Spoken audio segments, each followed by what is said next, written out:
Okay guys, we're going to do another video for Magic Modern today. A couple of things I wanted to say first. You may notice I'm a little congested, so that's probably not going to clear up over the course of the stream. So if that's going to bother you, I'll make a video with this deck sometime later in the year, so you may want to wait for that one instead. Second, I haven't made any videos for a while. The reason for that is the ban list updates for January were leaked early, and they affected both Modern and Pauper, which are the formats that I play. So there was not really much point to recording videos in those formats in between the time the ban list was leaked and the time it went that Oath of the Gatewatch was available online, which was recently. So I was not really able to make videos in the correct formats for a pretty broad, expansive time. Hopefully in the future, that is not something that is an issue, but we'll have to see. Now the Pro Tour has happened, the Oath of the Gatewatch is in Modern and Pauper, and we have our new format, so I will be able to record some videos. Hopefully I'll be doing that back on the schedule of 3 or 4 a month, maybe even more than that. Today I have a Modern deck, which I have been working on since sometime in Theros block, but it was not really competitive until a couple Battle for Zendikar block cards were released. So we'll look at those. It has changed a bit in response to the new format of Modern, which is a lot of aggressive decks, a lot of combo decks, and of course the Eldrazi decks, which did well on the Pro Tour. So let's go ahead and look at this. This is a red-black deck. It is built around Whip of Erebos, and because of the new meta, it also has a pretty strong land destruction theme. So this deck used to run cards like Thoughtseize, Dreadbore. Those are all gone because it's more important to interfere with the opponent's mana base than it is to interfere with their cards in hand or the planeswalkers that they've cast. So let's go ahead and look at what we have going on here. So mana base, 3 Blood Crypt, 4 Bloodstained Mire, 4 Dragon Skull Summit, 2 Graven Cairns. So those are just some lands to make some mana, just a good collection of varied dual lands to make the deck function. We've got 2 mountain, 3 swamps. 5 is a good number of basics. You want access to a little bit more swamps because Blood Moon is back in the format in pretty good numbers to deal with the Eldrazi deck. And then we have some lands that give us little beneficial effects. We've got 3 Ghost Quarter, which we can use to take out Eye of Ugin, Urzatron lands, Inkmoth Nexuses. So all the things that people are doing right now, Ghost Quarter can find good targets against. We have 2 Keldon Megaliths. So this gives us a removal spell that is a repeatable effect for small creatures. So things like Signal Pest, Volt Scourge, Eldrazi Mimic, if we can make it that long against them. The blue-red Eldrazi deck runs Eldrazi's Sky Spawner and Eldrazi Obligator, which are also 1 toughness creatures that we can target. And this also gives us a win condition against Lantern Control, which is not perfect because it gets shut down by Pithing Needle, which they run a good amount of, or Pithing Needle, or however you want to pronounce that. But if they don't have the needle immediately, you can get in 2 to 4 damage, which just saves you from needing one of your Lightning Bolt's Kolaghan's commands after Sideboard Molten Rains to finish them off. And then finally there are 2 Temple of Malice.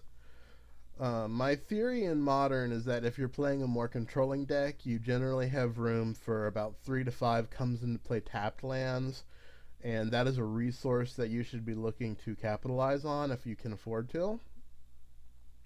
Previously the deck was running Lava Claw Reaches, but the format has become very hostile to small creatures because people are either prepared for Affinity and Eldrazi or they are running Affinity and Eldrazi, in which case you're not going to be racing them with Lava Claw Rages. So I have swapped in for the last week or two Temple of Malice for the 2 Lava Claw Rages, and have been reasonably happy with the Scry effect. It's not a major effect, but let's say you mulligan to 6, and then your hand is is a Temple and a Bloodstained Mire, and you don't have any other lands. It's actually keepable because you're going to get the Scry from your mulligan and then another Scry from your Temple to help you find that third land. So that's the mana base. Let's look at the spells. As I said, I've trimmed all the Thoughtseizes and not running any Duress or anything, but I do want to have the full 4 Inquisition of Kozilek, because this is a powerful card against all of the aggressive decks where they're overloaded on cheap spells, so Inquisition is looking at their hand and taking pretty much anything. Obviously, against Eldrazi, you're missing the 8 large creatures, the Thought-Knot Seers, and the Reality Smashers. But you can slow them down by taking a Mimic or a Chalice or something like that. Then we've got 4 Lightning Bolts to round out our 1-drops. Again, you just want to be ready for the aggressive decks. So Affinity, Infect, Zoo, Burn, Eldrazi. You want to have that turn 1, turn 2 removal suite that you can just clear whatever they're doing. So on the 2 mana, we have some more removal. We have 2 Devour Flesh, which can clear Reality Smasher without having to discard a card, so it's a little bit better for us. It also works against Boggles. I've heard people are trying to make Boggles work against the new format, because it's also one of the uninteractive aggro combo decks. And so I want to be prepared for that. And then this is just fine against any creature if they just have 1 on the table. It just is almost as good as a Terminate with just the life involved. And then we have 3 actual Terminates. I was on 4 Terminate, no Devour Flesh for a while. I think I want to split 2-3. Terminate has some obvious advantages, which are that it targets, which is that it prevents regeneration, and they don't get any life. But it also has a subtle advantage, which I didn't notice until I played some matches, where against the Eldrazi deck, your goal is to kill their big threats and then savagely disrupt their mana base. So just do as much damage to their mana base as possible. Well, if you can terminate a Reality Smasher and discard a Boom Bust, that puts it in your graveyard where it can be flashed back on turn 5 by the Goblin Dark Dwellers. So against Reality Smasher and the Eldrazi deck in particular, it's actually, you're turning the drawback for you on the Reality Smasher of having to discard a card to kill it into a bonus where it lets you go after their mana even more efficiently. So besides that combination, the Boom Busts are in here. If you are on the draw against Tron, then turn 3 is sometimes too slow to disrupt their mana base. So we have the 3 Ghost Quarters and we have the 3 Boom Busts, which will let us on turn 2 lose one of our lands to disrupt their Tron. Which seems like you're just breaking even, but in reality, because the Tron lands, when you assemble all 3, are worth 7 mana, you're trading 1 of your 2 mana for like 5 of their 7 mana. So it's actually a very beneficial trade for you. Excuse me. So you're happy to do that when you're on the draw and you don't have access to the better removal. And then, as I mentioned, you can flash this back with Goblin Dark Dwellers. A lot of the decks that are trying to play fair, such as Jund, Mardu, Abzan, Grixis Control, if they tap out for something, you can, and you have a Boom Bust in the graveyard, either because they Thoughtseized it, or because they countered it, or you just used one, Then whenever they tap out, you use a removal spell on the threat they just played at the end of their turn, and then play a Goblin Dark Dwellers and flashback the Boom Bust, which leaves you with a 4/4 Menace in play, and no one has any lands in play. So the 4/4 is usually good enough to get the job done, especially if you can also play a land that turn yourself. Maybe play an Inquisition, take another cheap threat out of their hand. Just press your advantage. So on 3, we're running the full 4 Fulminator Mages. I just want to be able to kill against pretty much every deck in the format. They have lands that are better than just making mana. So Jund and Abzan will have man lands or Gavany Township. The Eldrazi decks will have Eye of Ugins or Eldrazi Temples that are not only tapping for multiple mana but also tutoring for their threats. Tron has lands that are not only tapping for multiple mana, but also, depending on the flavor of Tron, they are tutoring for Eldrazi, or they are putting Mindslavers back on top of their decks. You just want to get rid of those. Against Lantern Control, again, they have Academy Ruins that you want to be able to deal with. So you're not just playing the land destruction. I'm not playing land destruction in this deck because I want to prevent my opponent from casting their spells necessarily. That's actually just a side benefit. I'm playing all the land destruction in the deck because lands are the most powerful card type in Modern right now, and it's very important to be able to interfere with what your opponent is doing with all of their powerful land cards. Very few people are running just lands with like 12 dual lands, 10 basics, 2 Horizon Canopy, or something like that, where all they want to do with their lands is just cast spells. That's just not what the format looks like right now. There's man lands, there are lands that tap for multiple colors of mana, there's lands that tap for multiple colorless mana. There's just Wizards has continued to print powerful lands, and Fulminator Mage is really the last time that they printed a really efficient land disruption spell. So the lands are continuing to power creep, and the answers to lands are kind of stalled right here. So Fulminator Mage is the best option available for targeted land destruction in either of these 2 colors. So I'm just going to run 4 and rely on those. We've got 3 Kolaghan's Command.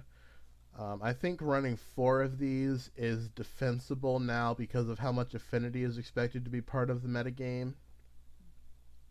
But I'm still comfortable with playing 3 for this curve. This just does pretty much everything you're possibly interested in this deck. It's killing creatures, it's discarding cards, it's getting rid of artifacts like Cranial Plating and Ensnaring Bridge. It is damaging planeswalkers. It is buying back Fulminator Mages and Goblin Dark Dwellers from your graveyard so that you can pressure their mana with Boom Bust or Fulminator. And it's also just a very powerful card with Goblin Dark Dwellers. Just like Kolaghan's Command interacts with Snapcaster Mage, you also get the Goblin Dark Dweller effect, where end of turn, you destroy their 2 mana or 2 toughness creature and make them discard a card, and then you play Goblin Dark Dwellers, you flashback the Kolaghan's Command, you destroy their artifact, you make them discard another card, and then if they kill the Dark Dwellers and you have another Kolaghan's Command, you get to just buy back the Dark Dwellers, do 2 damage to something, and just start the whole loop all over again. So that's why it might be good to run 4, but I think 3 is a good number for now. And then, excuse me, up here we have sort of the end game of the deck. We have several different things going on. So we have the 4 Goblin Dark Dwellers and the 2 Kalitas Traitor to Get, which is just, if you want to win a normal game of Magic, these are your 6 mid-sized creatures with useful abilities that are going to attack well, block well, and give you some value for doing the things you wanted to do anyway. We have 2 Ob Nixilis Reignited, which I originally put in the deck for the first 2 abilities because most Planeswalkers just, the ultimates almost never happen. You read the card, you evaluate it as if the ultimate were not on there. But to my surprise, in a lot of matchups where things are very grindy, Obnixilis is drawing you enough removal spells that they cannot meaningfully pressure the Obnixilis. So it's not difficult to get it up to 8, give them an emblem, and just kill them from 20 life over the course of like 5 turns. So every turn cycle, they draw a card, you draw a card, that's 4 life.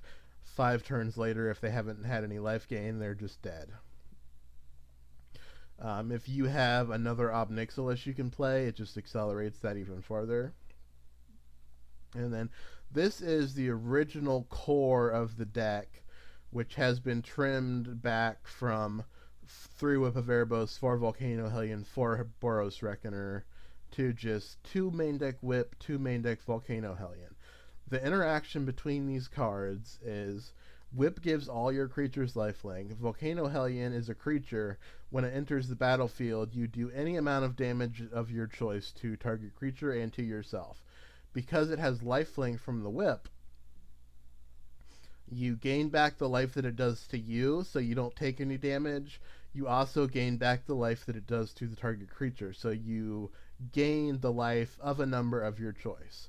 On Magic Online, the highest number they will allow you to choose for Volcano Hellion is 255.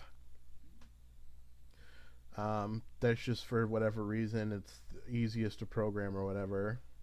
So you're only gaining 255 life every time you do this. But if you play it from your hand, gain 255, whip it back, gain 255. That's 510 life. Most decks in Modern either are doing infinite damage, are doing infect, or lose the game at that point. And then Whip of Erebos also gets back Goblin Dark Dwellers and Fulminator Mage to get access to those effects. That's the main deck. I'm going to go get a tissue and blow my nose, and then I'll explain the sideboard to you guys.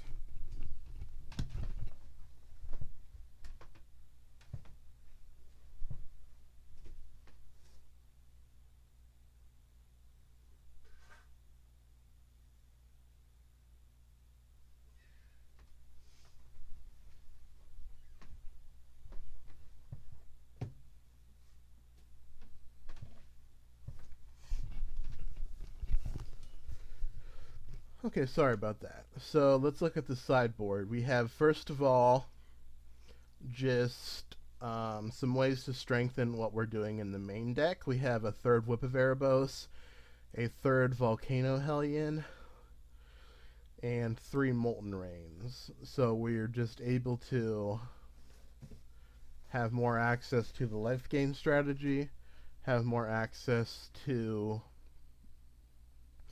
the land destruction strategy, and just whenever those are powerful effects in a matchup, we just want to have access to more of them. Second, we have a alternate win condition. I am trying out 2 Achroma Angel of Fury. It's possible one of these should be the 3rd Obnixilis, but I want to run 2 and 2 for now.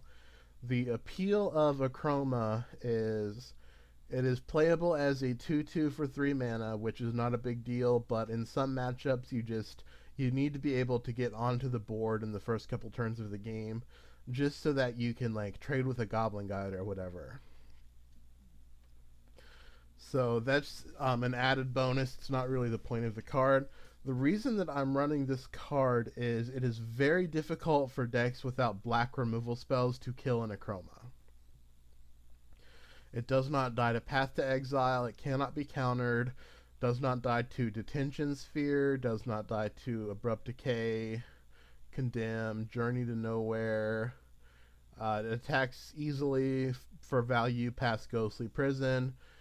So all that you're really worried about is like Murderous Cut, Terminate, and Ensnaring Bridge. And against the Ensnaring Bridge decks, you're not bringing her in most of the time. So she also has 6 toughness and doesn't die to burn very easily. She can't be lightning helixed at all, so it's hard to double burn her for a lot of decks. So if you need a threat that is very difficult to kill in the current modern meta, I think other than playing something like Sigarda, which is just almost impossible to kill, or Thrun, which is likewise, Chroma is probably a very good option for decks with access to only red, black, blue mana. So I don't know if this is even a slot that you want to have in this modern format. It's possible nobody is even bothering to try and do the whole kill all your creatures game plan. So maybe this would just be better as like 2 Black Sun Zenith, Damnation, Consume the Meek, just some kind of sleeper. But I think some people will just, they always want to play Abzan, they always want to play Jund, they always want to play Jeskai Angels, and those people are not going to switch decks just because the meta is more hostile to them, so it's important to be prepared for them. There is one deck that we are completely unprepared for. I'll get into that after we finish looking at everything. So there were 2 decks in the top 8 of the Pro Tour. Arguably there were 4, but there were 3 Eldrazi decks, and I'm just counting that as one archetype because they're all based on Eldrazi Temple and Eye of Ugin. But the other deck that was in the top 8 was Affinity, which is a deck that has been around in Modern and has been good, and arguably was the best aggro deck, but didn't really put up the numbers that we saw last week until the Splinter Twin banning and the Eldrazi came into play. So my hate for Affinity used to be 3 Vandal Blast, and then I had the main deck removal, and then I could bring in Anger of the Gods as well. I don't think that's enough anymore, so I've added 2 Ingot Chewers. Ingot Chewer also destroys Chalice of the Void, unless they somehow have cast it for 5, which is funny. It's not going to happen. So I've got the 2 Ingot Chewers, I've got the 3 Vandal Blast for just dedicated artifact removal. So not only do those come in against Affinity, they also come in against Free Win Red and Lantern Control, which people think are going to be good decks because of how well they theoretically match up against Eldrazi. So we've got the artifact removal, we've got the Molten Rains for land destruction, and we've got 3 Anger of the Gods. One of the decks that just barely missed top 8 at the Pro Tour was a Court of Calling Spike Feeder Archangel of Thune deck.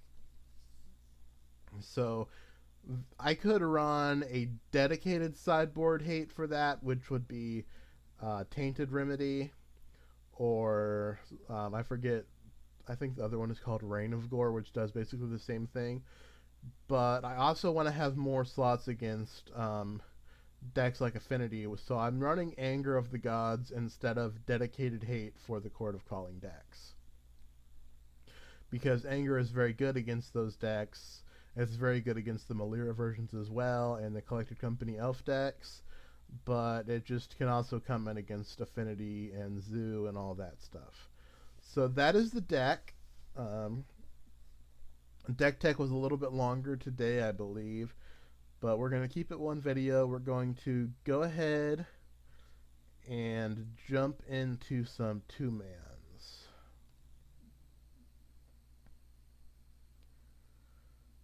Okay. Why is it?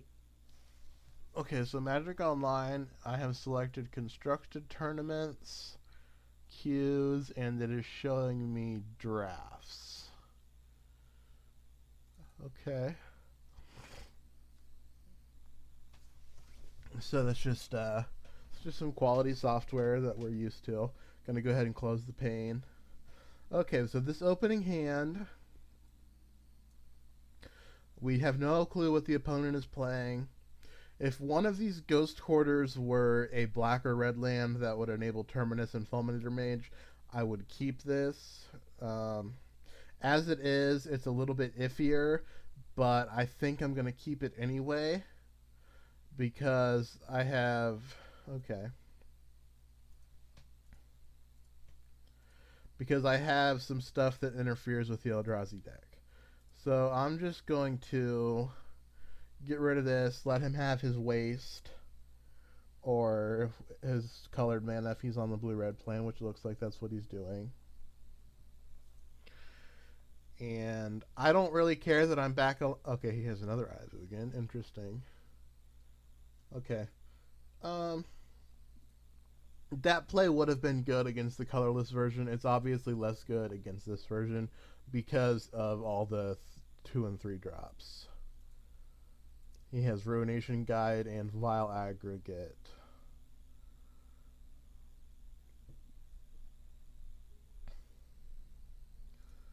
Okay, probably we're going to lose this game and go to boarding.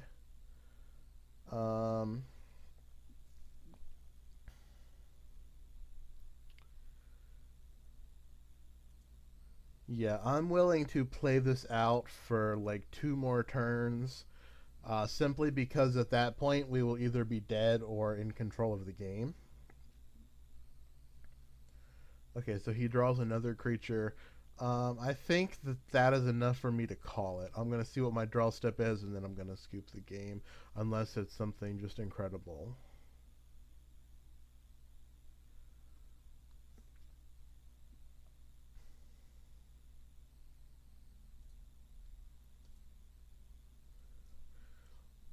Yeah, we're just done here. There's nothing I can draw here. Okay, so he had the second Eye of Ugin, so our play was just didn't work. Against the Eldrazi decks, we want all of this stuff.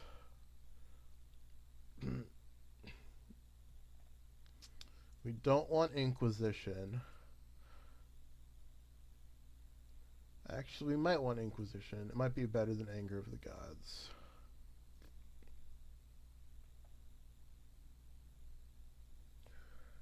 I think we don't want Obnixilis. Obnixilis comes out. One Dark Dwellers comes out because we're bringing in the Hellion, so we have another way to win the game. I don't know. Against the colorless version, I take out Kalidas. However, the blue-red version has some ground creatures. Yeah, we probably just take out the Kalidas. Then I'll take out... We can take out a land. So let's take out a Blood Crypt. Because we don't need to Ghost Quarter as aggressively with the Molten Rains in the deck, so we don't need the 25th land.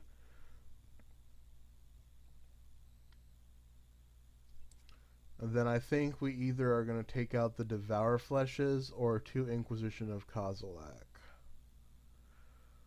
We're on the play, so I think Inquisition is very good.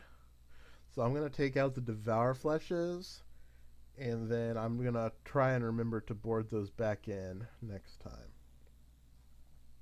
Okay, so this is missing a mana again, but we have turn 1 Inquisition, turn 2 Inquisition. And then if we draw any land, we can play Fulminator Mage. Okay, so it looks like what we're going to be dealing with here is a Drowner of Hope on roughly turn 4. So I want to make sure that my removal spells resolve. So I'm going to take the Stubborn Denial. It's not a huge deal because if he doesn't draw another 3 or less, we're just going to take it with Inquisition next turn anyway. But Dismember is not how we lose these games. We have a lot of staying power. So we're not particularly worried about having one of our creatures killed.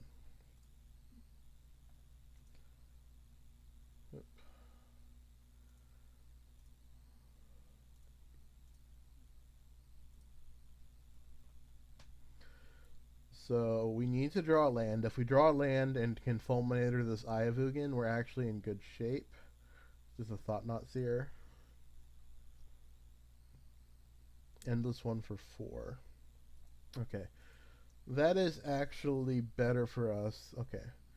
So let's go ahead and take out this Eye of Ugin. So now I'm wishing I had the Devour Fleshes instead of the Inquisition, but that's just because he top decked a card. Like you can never really play around your opponent having cards on the top of their deck. It's just part of the game. What is this? We got like a sky spawner. Okay.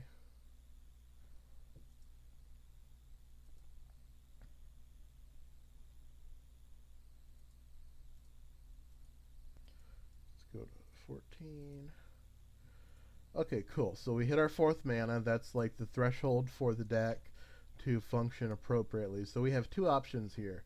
We can Anger of the Gods, take both of these off the table, and hit take 4 next turn. Going to 10.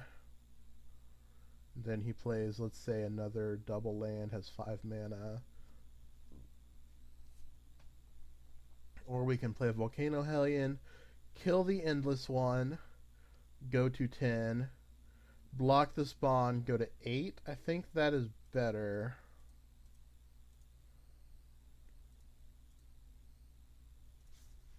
I just want to get this Endless One off the table. And this is also much, much, much better if he has a Reality Smasher, because if he plays a dual land, a double land, and a Smasher, he cannot attack. I guess any land lets him play Smasher if he sacrifices the Scion.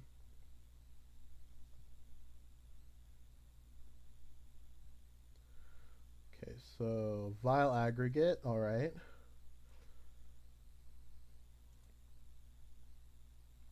It's going to attack in the air.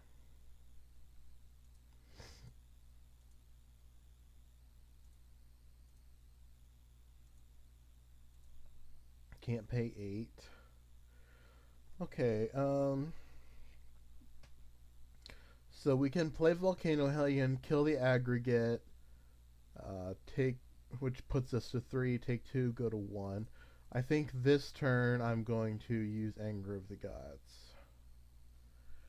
Then I have to decide, do I want to Ghost Quarter this Eldrazi Temple, putting him on 3 mana plus a land, which is not at Drowner. And I think I can't afford to. I think the way we win this game is either getting Goblin Dark Dwellers online or getting a Whip of Erebos to gain infinite life and recur Fulminator Mage. So we need to stay at 4 mana. Okay, so it looks like the aggregate is going to... Okay, that's excellent. So we can... the list from the Pro Tour did not play Lightning Bolt. They only played Dismember as removal. So we can go to 2 life and kill the aggregate.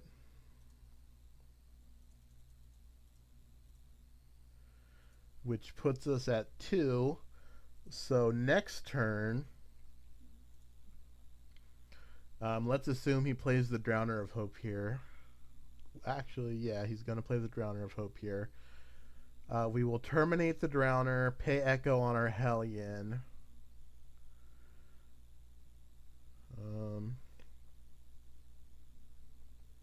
And then he has to sacrifice one of the 2 Scions to tap the Hellion, so we would only be taking 1. Okay, so there's a Drowner of Hope. He's going to get his 2 little duders.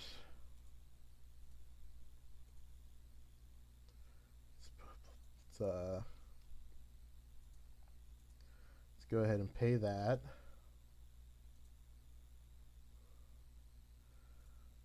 Okay.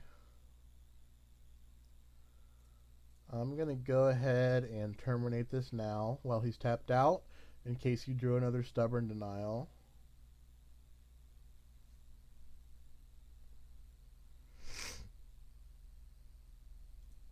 He's going to sack a Scion to get in a damage next turn.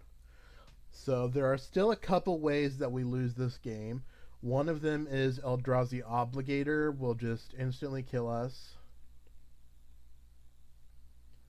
Eldrazi Mimic is actually fine.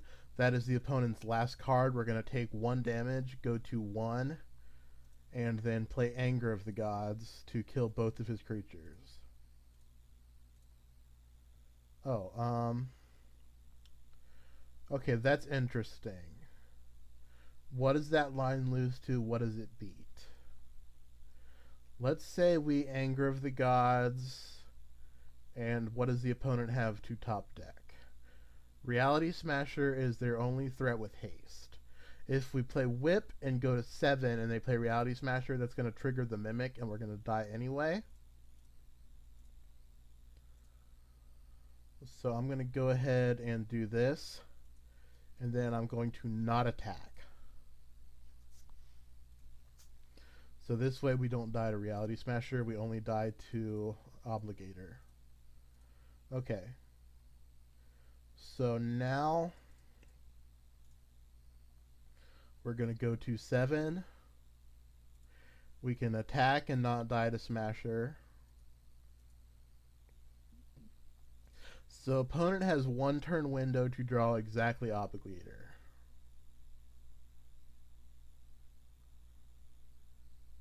And they have Sky Spawner. Okay, so we are going to gain a huge chunk of life. That's our plan. So let's go ahead and target this Hellion. They do not have Eye of Ugin, so we don't need Ghost Quarter. We have to target the spawner and not the Scion, so they can't sacrifice it in response. Okay. So opponent realizes the combo is going on, and they know they can't win at this point. So in that match, Kalidas would have been too small. Yeah, so let's go ahead and do what we were saying earlier and bring in the Devour Fleshes.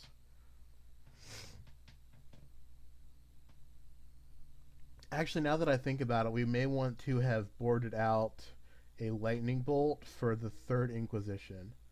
Okay, so let's look at this hand. We have tapped land, colorless land. We have 1 removal spell. We have a painful 4-drop removal spell. This is just I don't think this hand is good enough on the draw. I would keep it on the play. This hand is slightly better, and I'm going to keep it with a Scry. So we're going to use the Scry to get rid of a 5-drop. So what we want to dodge here, we don't want our opponent to have multiple Eldrazi Mimics. Okay, so we hit our 3rd land. Opponent has no Mimics, no turn 1, endless ones. Okay, there's an Obligator. I'm actually super thrilled to see this because not only is it a threat that we can kill with Lightning Bolt, which would not be true of something like Vile Aggregate or half of a Sky Spawner, it also means he doesn't have it in hand for when we put our Volcano Hellion onto the board. So right here he probably has Thought-Knot Seer. Hopefully he doesn't have Smasher. Okay, he has a Thought-Knot Seer. He's going to look at our hand. He's probably going to take the Hellion.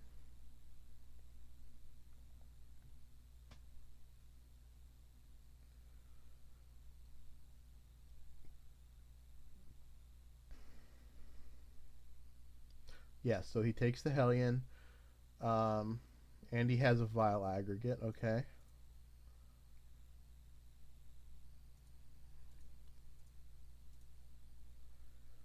Okay, there's a 4th land in case we can hit, like, with Erebos. So opponent is on 3 cards in hand. So let's say, what are we worried about here? This has Trample, yes. We're worried about Reality Smasher. We're definitely going to play a Fulminator on this turn.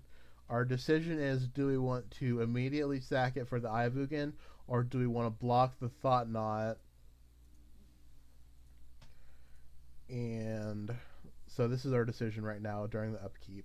I think I want to block the 4 damage more than I want to stop him from casting Reality Smasher. Because even if we blow up the eye, if he has another double land, he can just play the Smasher anyway. Okay, so there's the Smasher. And another Vile Aggregate. Okay, so this is a board where we need Damnation. So that's something to make a note of for the sideboard in the future. Sometimes the Eldrazi deck, we just need Damnation. So let's block here.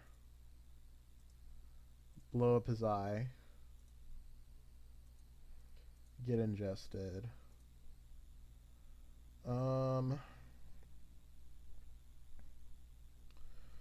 So we can play Fulminator. Play Fulminator, play Lightning Bolt. That doesn't do it. Okay. So, yeah, the Eldrazi match is rough. It is a very powerful deck, and sometimes you're going to lose to it. Also, that third game, he had a really good draw, and we mulliganed, so it's not perfect. Like, we didn't have a Terminate or a Devour Flesh. Either of those, I think, would have put us back in that game. Let's go ahead and join this again. Hopefully we don't play against the same guy, but that is the best deck in the format, so if we have to play multiple times against that on the video, I'm not super upset. One thing that I would think about is possibly Lightning Bolt is just not where you want to be. Like, yes, it is the most efficient removal spell that you have available, but it's not the most powerful. And if people are going to be doing things like Master of Ethereum and Reality Smasher and Endless One and stuff, maybe we just want to have like another 2-mana removal spell. Like Doomblade seems pretty good in this metagame because people are off of the Tassigurs and Gurmag Anglers that were a big thing previously. So maybe we just don't want any Lightning Bolts. This is an obvious mulligan. This is fine. Like I was saying earlier, the temple lets you keep 2 landers. So we're playing against Ted Cruz, it appears. And he is on Mono Blue Tron. Okay. Or a Brew. Mono Blue Tron or a Brew. So it's a little unfortunate that we bottomed our Fulminator Mage and then immediately drew a land. But hopefully we will get a chance to do the Goblin Dark Dweller's Boom Bust trick.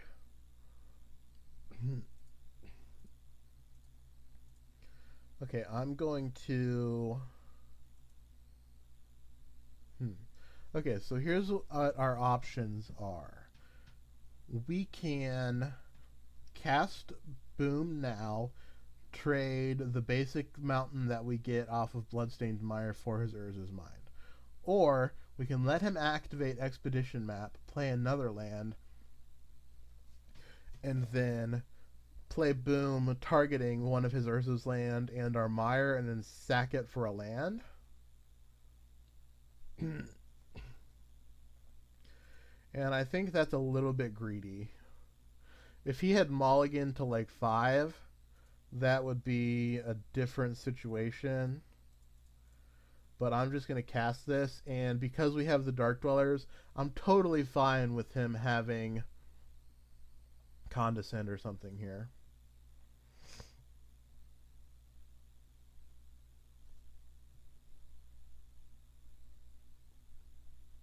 One thing to mention, we could have targeted our dual land so that we would be able to play an untapped Summit. But I don't anticipate needing to cast Terminate next turn.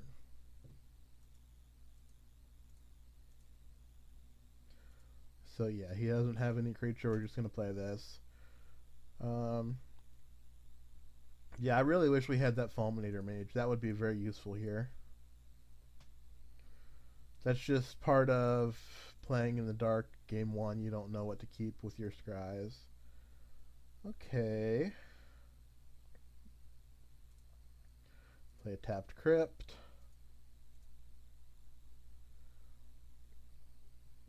He can sack the expedition map,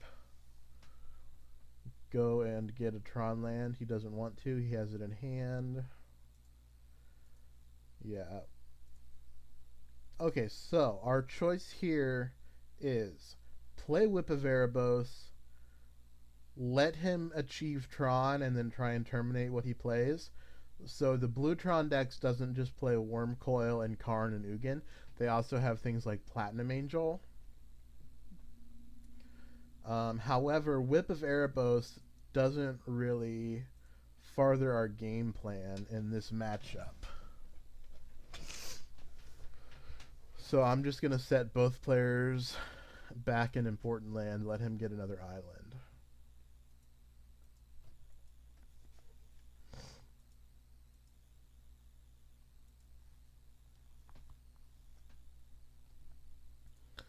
So, okay.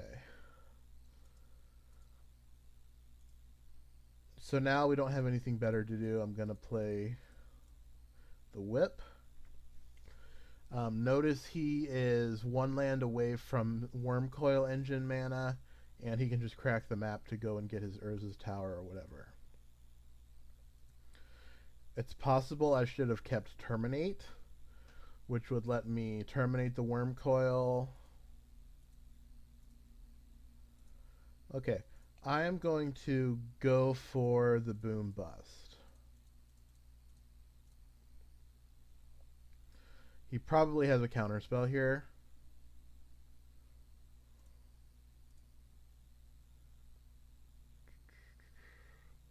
Thirst for Knowledge. Okay. If he doesn't draw a counterspell here, we probably just win the game. Obviously, he could have a counterspell in hand already, but you would want to play Condescend before you played Thirst for Knowledge. Okay, so it automatically targets Boom Bust. That's the only option. We're going to cast Bust. Okay. So he should have cracked his expedition map to go get a land.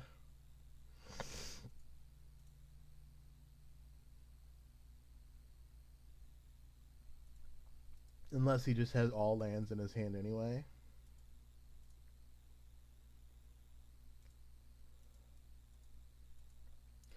I will feel kind of silly if he just like plays another Tron land here and then goes and gets the third piece and then plays like a Karn or an Ugin or something.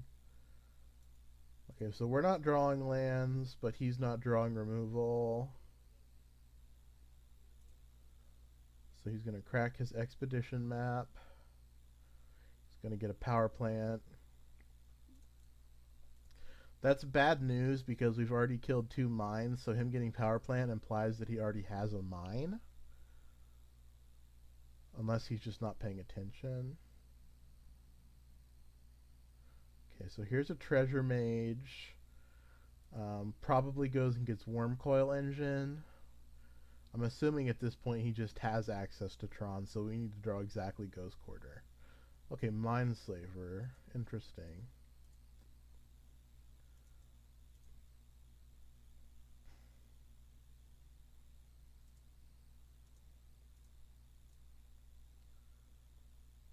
No, that doesn't work, buddy.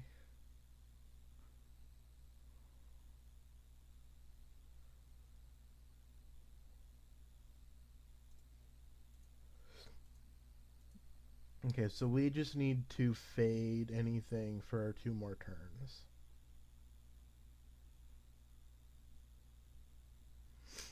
Also, if he plays like a fetch land, that's fine for us. It puts him to 7, so we can hit one more time and then draw a mountain to bolt him. Okay, here's the expedition map. So he has Tron next turn. That's really unfortunate. I would have liked to be able to cast Inquisition, But obviously, I'm not going to complain about drawing a land at this point. So there's his mine.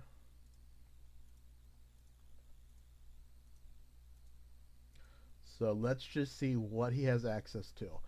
Notice now Worm Coil Engine is too slow. He will play the Worm Coil Engine, and unless he has another Treasure Mage, we can just bolt his first Treasure Mage. The Worm Coil cannot block our Goblin because of Menace.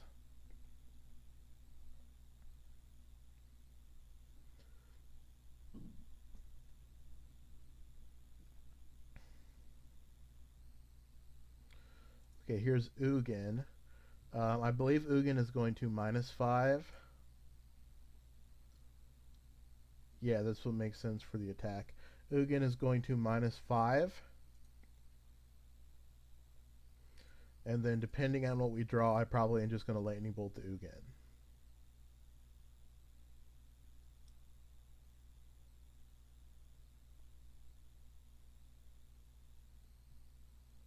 Okay. So that gets that all out of here. We know his hand is... Oh, okay. So let's do this and not redirect.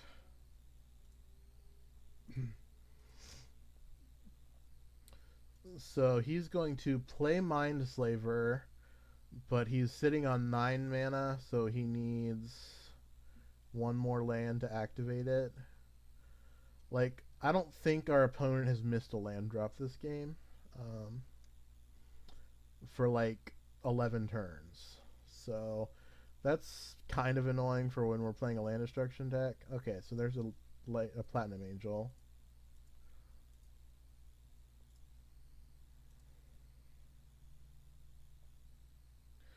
So what I'm going to do here, I'm going to Inquisition him. I'm going to look at his hand. And if he counters this, that's fine. I just want to take a counter out of his hand anyway. He also cannot Condescend it. Okay, so we're going to take Condescend. We're going to bolt him now. The Lightning Angel keeps him from losing, but it doesn't prevent him from taking damage. So we're going to put him at -2 life. He had no life gain in his hand. And now we have 2 Terminates that we can point at the Platinum Angel to try and kill him.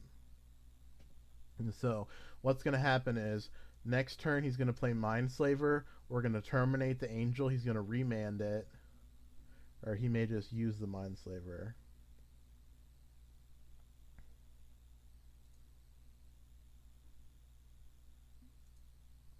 Okay, so he plays Mindslaver now.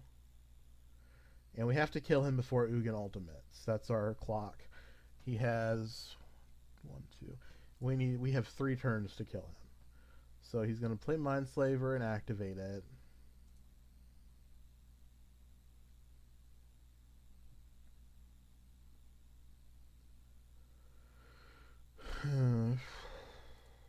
Okay. So, yeah, he can't do anything here. He's just going to tap our lands and pass.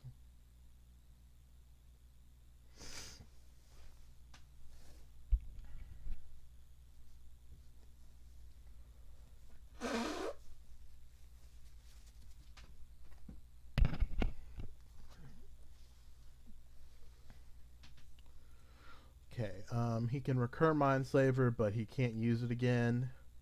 I think even if he has another Urza's Tower. No, let's see. Okay, if he has another tower exactly, he can lock us.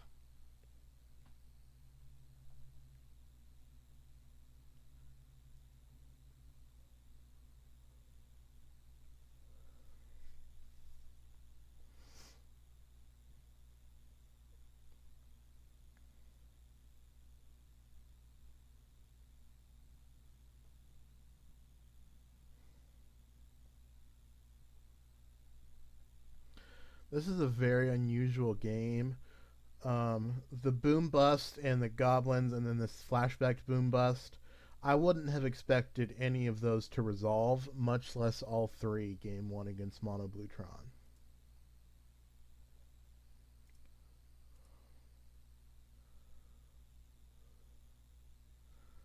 Okay, what is this?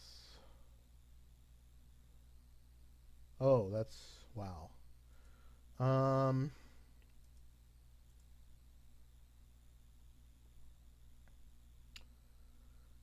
are we just dead now? So let's see.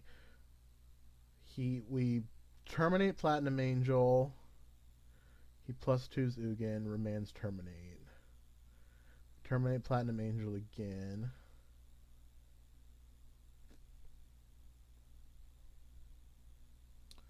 Guess we should have just killed the Ugin. So let's go ahead and do this.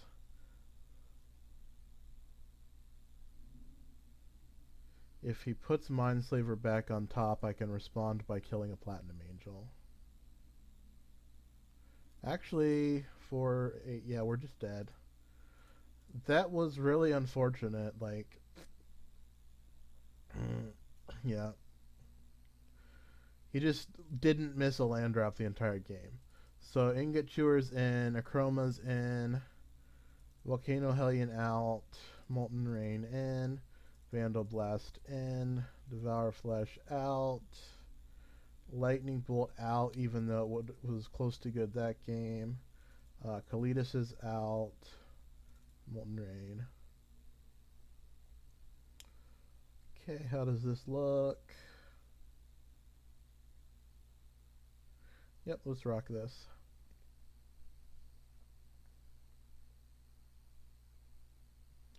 So we will play first. One land, we're going to mulligan. Going to keep this, put that on top.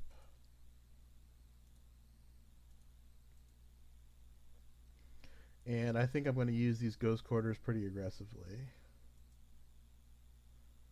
I want to get to 3 mana, but then after that we're going to see what's going on. Okay, so he taps out for a map. So we're going to Inquisition him and see what else he has going on. I'm going to Inquisition now.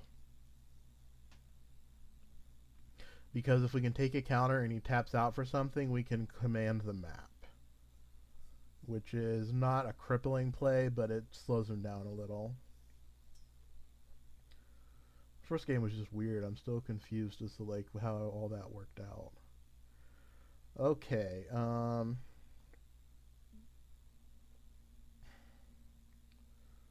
So let's take Condescend.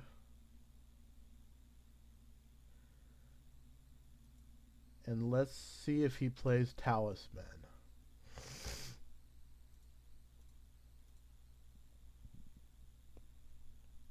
If he plays Talisman, I'm going to command the Talisman because he has no Tron pieces and I have 2 Ghost Quarters. So I don't really care if he goes and gets the first Tron piece. I'm a little bit interested in the second Tron piece, but we don't really care until he has an ability on the stack to get the 3rd Tron piece with the Exhibition map.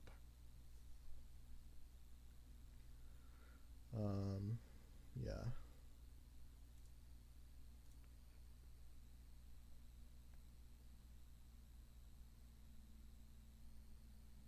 Okay, he plays the Talisman.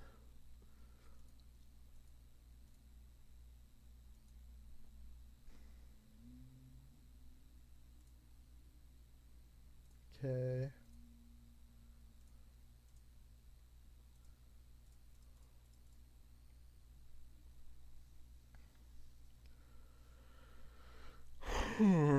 We haven't seen Wormcoil out of him. I'm still going to assume he's running it. Like, he could be playing a budget version of the deck. But he has Ugin, so unless he's like a standard player who's just getting into Modern, it doesn't make sense that he would have Ugin but not Wormcoil. Although we also haven't seen Oblivion Stone, so it does seem a little bit more budgety than normal. Okay, so we get a Treasure Mage out of his hand. That's pretty good. He's going to sack the map. Go get a tower. Second map. Okay. Graven Cairns pass.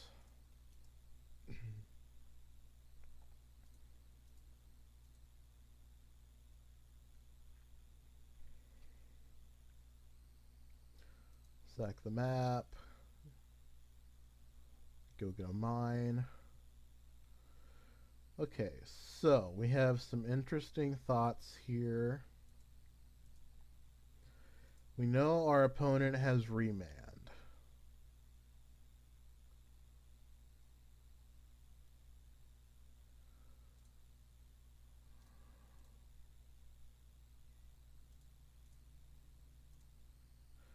Just going to take out this tower.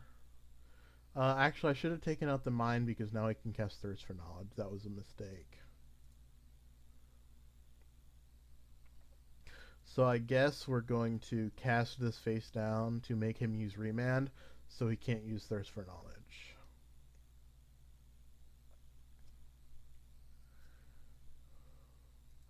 I wasn't going to cast the Morph, but I don't think letting him know about the Achroma is a big deal.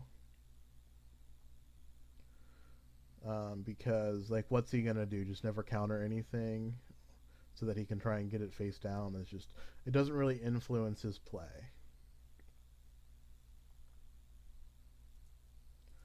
Okay, so he has Remand. We are going to try and land a Goblin Dark Dwellers. And we're actually going to flashback Inquisition of Kozilek if he lets this resolve. Okay, so there's a Remand. That is fine.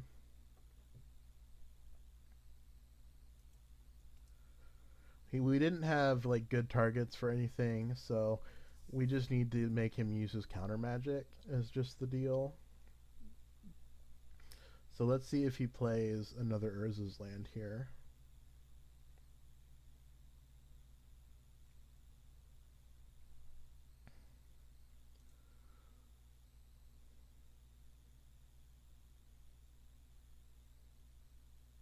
Power plant.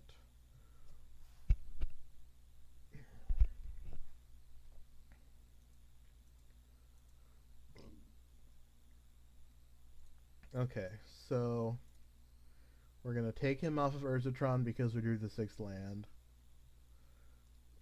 My hope is that he casts Thirst for Knowledge in response here, and then tries to hold up a 1-mana spell, like Spell Pierce or something. And then we can try and get Dark Dwellers through the stack and then resolve Inquisition. So we're going to do that. We're going to pass to get rid of his colored mana.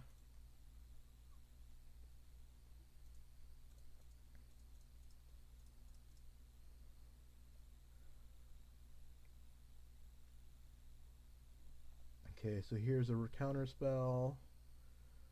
Condescend is fine. Unless we're flashing back Boom Bust, Dark Dwellers are not super impactful in this matchup. Like, if we were flashing back Kolaghan's Command to kill a Platinum Angel or something, that would be a big deal. But I just want to resolve this Ob Nixilis. There's another Urza's Tower. I think at this point we just have to let him have Tron. He was able to keep us from putting pressure into play long enough that now his lands are... He has enough lands just with basics that he's going to be casting things like Wormcoil and Mindslaver and Platinum Angel.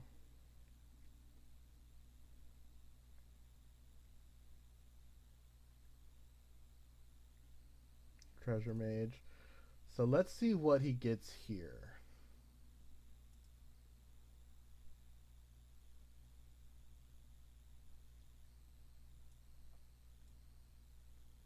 Sundering Titan. Okay, interesting.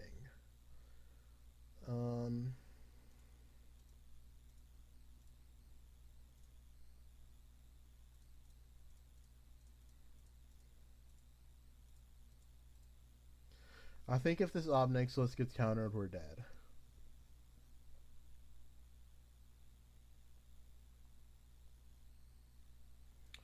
Okay, I'm going to eat this Treasure Mage.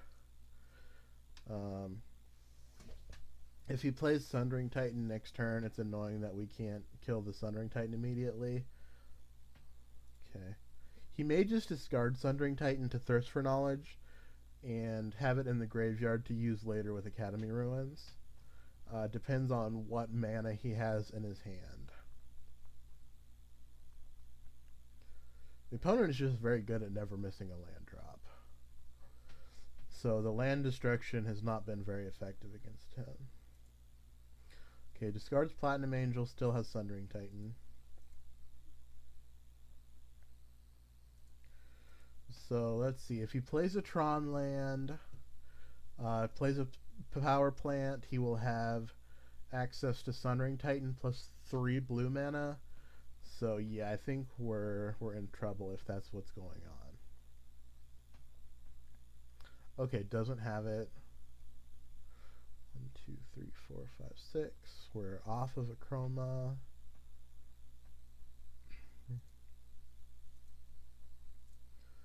I was saving that in case he played Sundering Titan, but I'm going to use it now.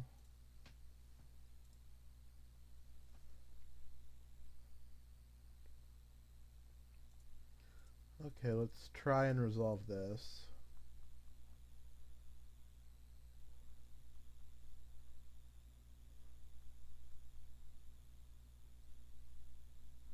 Yeah, he's got a counter for this. Okay. We really just needed that one turn window to put the third counter on Ob Nixilis so that we can answer the Sundering Titan.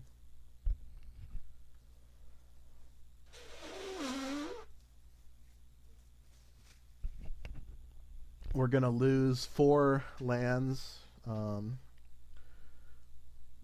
but he's going to lose 2. So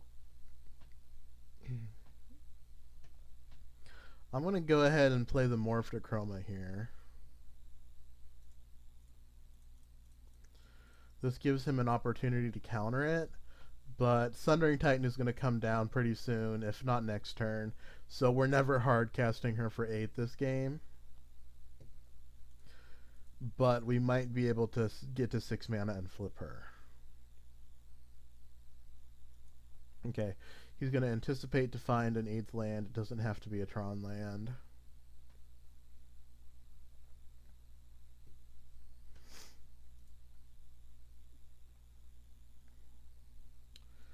Yeah, I don't know. Maybe I should have killed Ugin the first game. It seemed like our hand was good enough that we should have been able to kill him across a couple turns. Okay, so here's the 8th mana for Sundering Titan. Ugin, interesting. So he's going to bolt the Achroma. Yeah, I think we were in trouble against Sundering Titan. There's just no way we can beat an Ugin. Like, the more we're playing these matches, the less impressed I am with Lightning Bolt.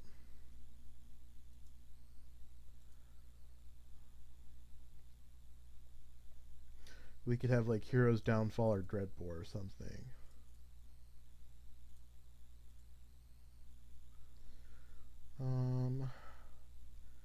If I play... Okay, so let's say he pluses Ob Nixilis, pluses Ob Nixilis.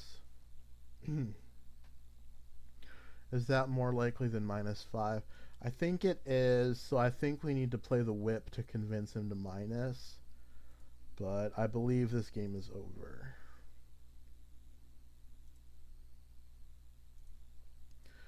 Both forms of Tron are in my top 3 worst matchups. It's Blue Tron, well, Red Green Tron and Burn are the 2 worst, and then Blue Tron is also pretty bad just because they also have Ugin. We haven't played against any of the really good matchups, so like Mono White Soul Sisters is a good matchup. Regular Zoo without all the Burn hybrid stuff is a reasonable matchup. Okay, interesting. So he's going to plus Ugin on Ob Nixilis even though we have the whip. What can we do to punish him for that? He may have multiple counter spells in hand, is my worry now. Or he's going to play Sundering Titan. Okay. So that's going to blow up our Blood Crypts.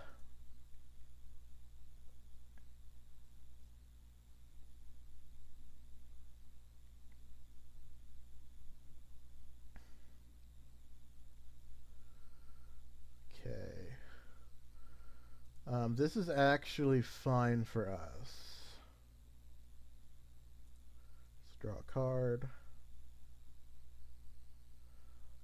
Okay. We are going to whip back Goblin Dark Dwellers.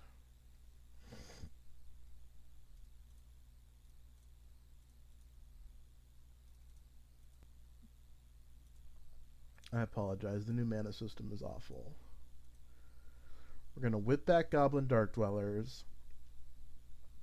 We are going to flashback Kolaghan's Command, killing the Sundering Titan and doing 2 damage to Ugin.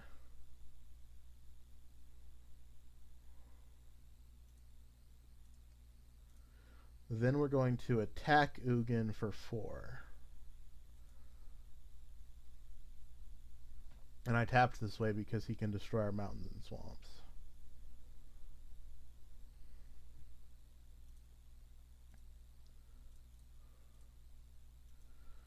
Okay.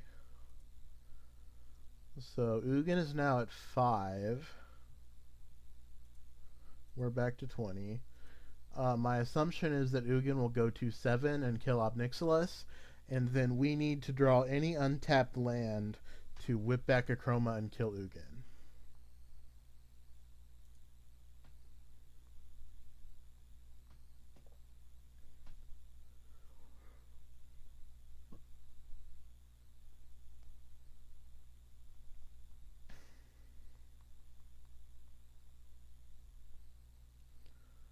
Okay,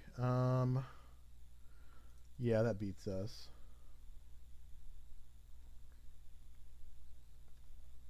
So what he can do here is whip back Fulminator Mage and kill our Dragon Skull Summit.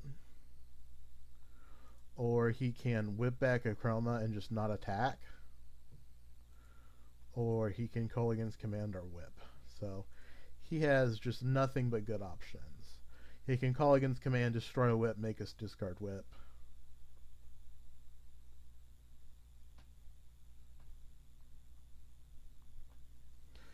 We're going to play one more match after this, and if Lightning Bolt is bad in that matchup as well, then we're going to just be done with it, and I think we're going to play 2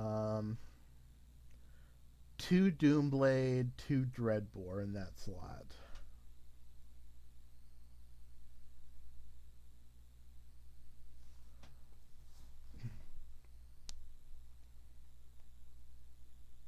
We may actually just want 3 Dreadbore, and then replace the Devouring Flesh with Doomblades and add a 3rd Doomblade.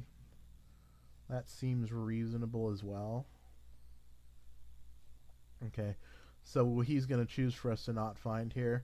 I'm going to draw a card just because I want to blow up one of his lands out of spite, and then we're done.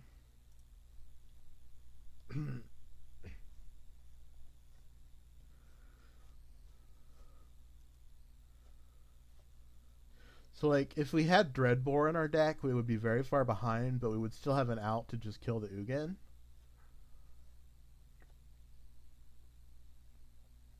Also, Hero's Downfall.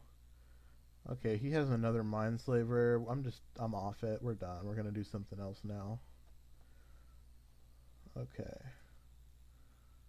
So, Modern, 2 needed. I'm going to wait and see if that guy comes back in here, because I do not want to play against that again. We should have 20 play points.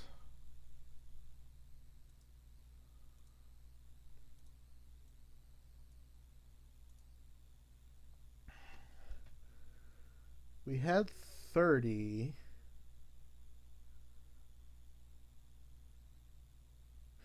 Yeah, we had 30 play points. We joined an event. We lost to Eldrazi, which should put us at 15. Then we lost to Tron, which should put us at 20. I'm very confused.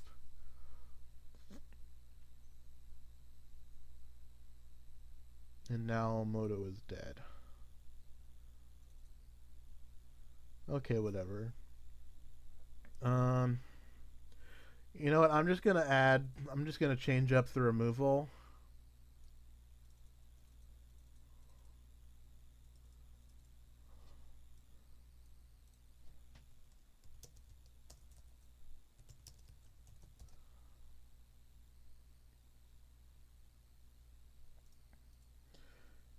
Actually, is Doomblade better than Terminate?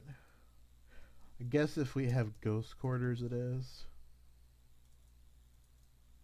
I should get promo Doomblades. I think they're only like 1 cent.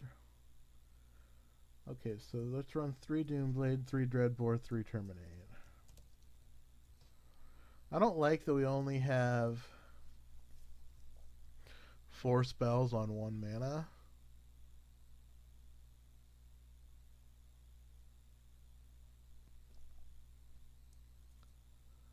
Let's find 2 1-mana spells that we can run. What is a 1-mana spell that is good against Eldrazi and Tron?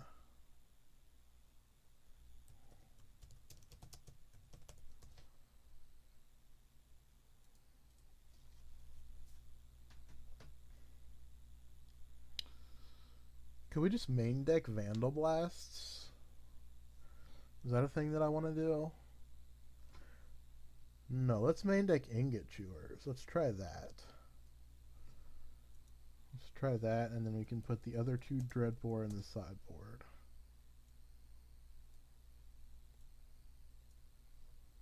Okay. Moto, please. Look, we're in 2 places at once. Okay, so now even if we get matched up against a Tron guy again, we're doing meaningful testing.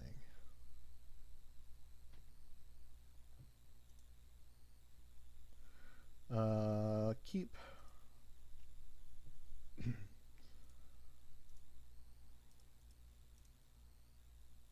probably the same guy. Hopefully not. Okay, interesting. So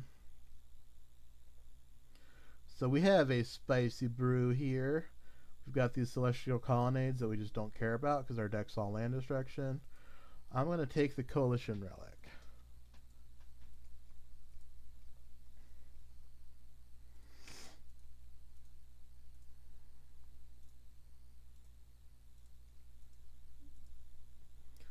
This is a matchup where I do want to draw lots of lands, so hopefully we can hit a couple here.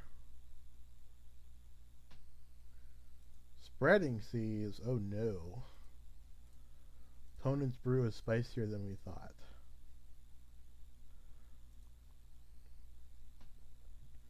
Okay, what can I do with an island? I can do very little with an island.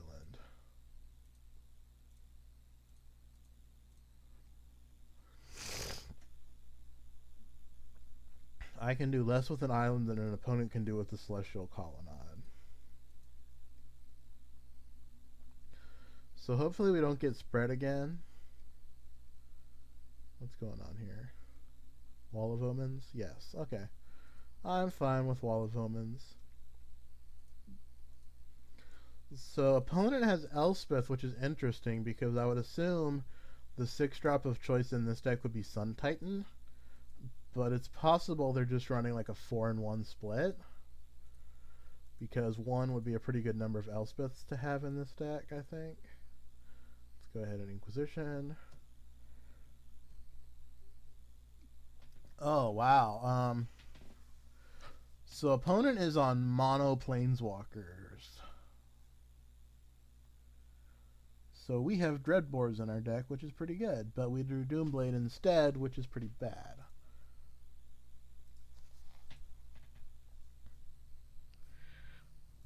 Okay. Yeah, we just need to draw lands. Maybe we shouldn't have... Well, I guess if we didn't use the Boom Bust, they would have cast Jace last turn and Venser this turn, and we would just be wrecked.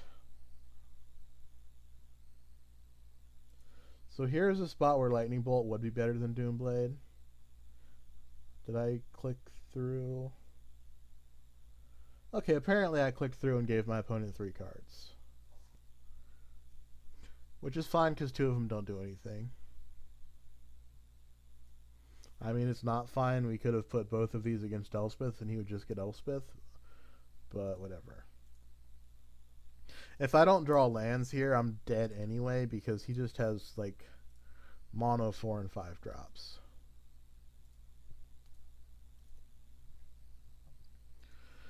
Okay, so what are the ultimates on the Planeswalkers we know about?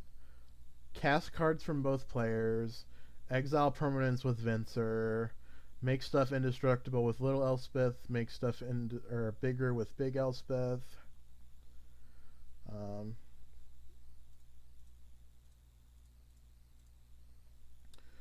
Yeah, so the ultimates that I'm most worried about are Venser. Venser is the worst. Why don't these have abilities? Venser is the worst, and then Big Elspeth is the Little Elspeth is the second most annoying.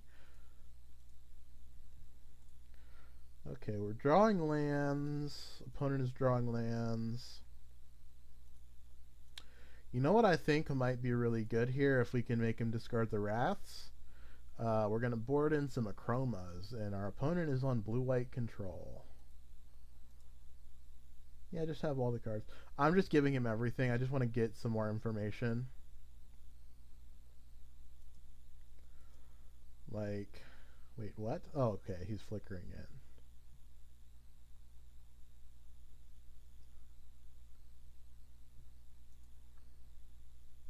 I want to see what he discards here.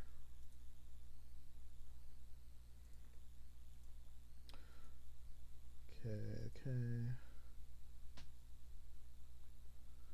Yeah, I don't know how we do against this matchup, because, like, Planeswalkers are good against us. Yeah, we didn't hit 5 lands. I'm off it. Okay, so this is a matchup where we want Dreadbores. We want Achromas. I think we want Molten Rains. I don't want Terminator Doomblades. I think he might have Sun Titan. He might have Restoration Angel, but whatever. We saw a couple artifacts, so I'm going to leave an Ingot Chewer, but not bring in Vandal Blast. If he's winning with Planeswalker Ultimates, or is Volcano Hellion going to do anything?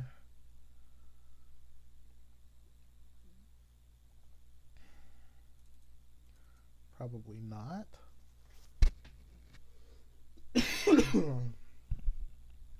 We can whip back Hellion to attack a Planeswalker for 6. That's reasonable. But is that better than just having a Kalitas in play?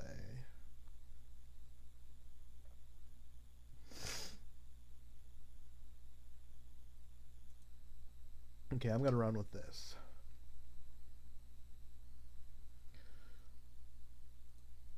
So we want to be on the play.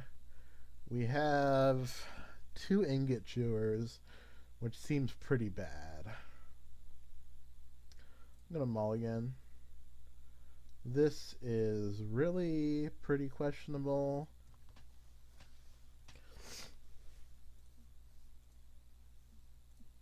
Let's not forget to play our land. Opponent is thinking. Okay, so we have land. We're going to draw a land. And then we've got all these Dreadbores. I think 1 Inquisition is enough. We just want more lands. We have one of our Planeswalkers, which is really good, I think.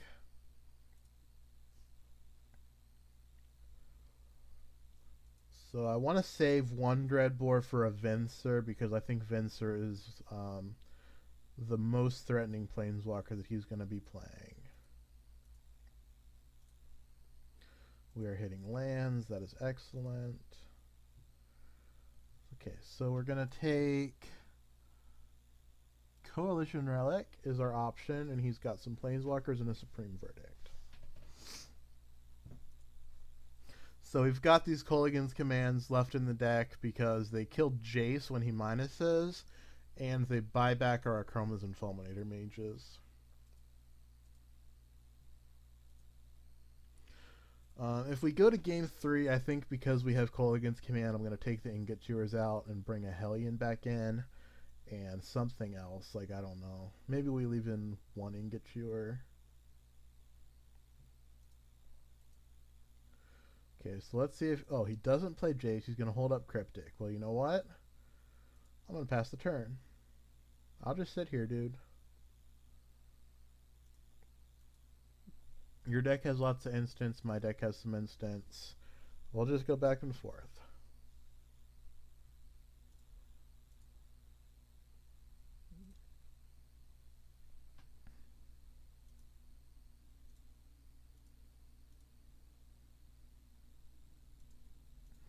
Gonna hold this Inquisition so that I can play it on the same turn as Ob Nixilis. We know he has Cryptic Command, but we may be able to get him to just where he has like a Remand or a Mana Leak. So that's something to think about. Okay, 2 mana, Wall of Omens, sure.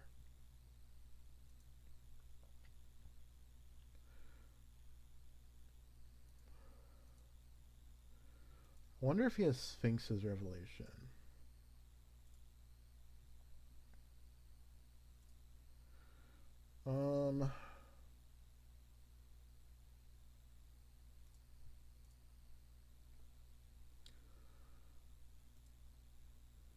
I'm going to Inquisition him again. Just want to hit something. Sword of Feast and Famine or Detention Sphere. I'm going to take the Sphere because we can Kolaghan's command the sword.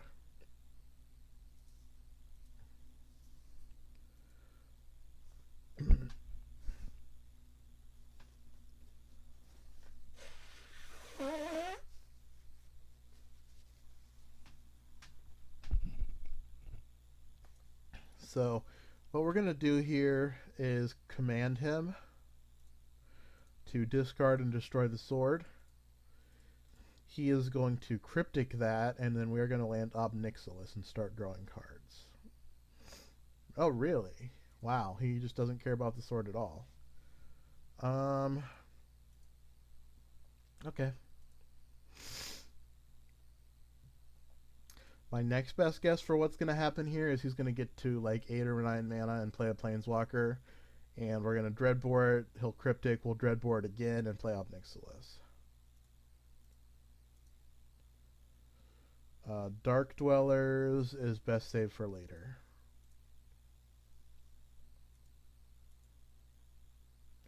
And I'm going to stop playing lands now, even though I have the Megaliths. Unless it's a tapped land. We'll have to think about a tapped land. Okay, so here's a Venser. He's going to Venser the wall. We're going to Dreadbore Venser. And he's probably going to Cryptic.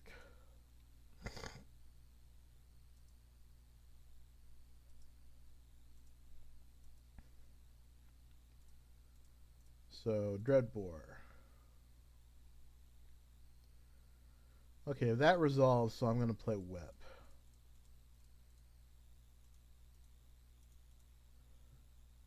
Oh my gosh. What are we doing? Moto, please.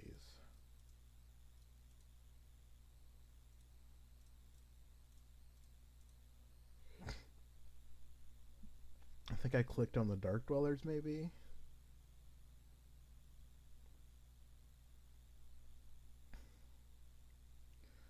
And this is kind of a threat that he needs to respect. So he doesn't, like, it's not necessarily that he has to command it or die, but this is at least something that we're playing that he has to consider Crypticing. Okay. So now he has used his Cryptic, so he's probably going to play another Planeswalker.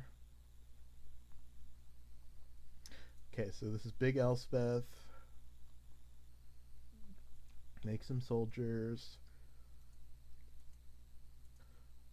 Okay, I drew a land. I was going to say we have to choose between Dreadbore and Dark Dwellers, but now we have a land, so we can just run the Dark Dwellers.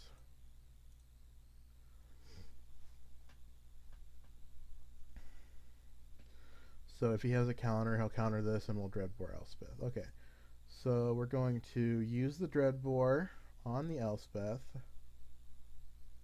He might have like a negate, and that's why he let the Dark Dwellers in. Okay, he doesn't. So I was gonna say, even if he has a negate or a spell pierce or something, we still have 2 mana up, so we can pay for spell pierce or cast a second Dreadbore.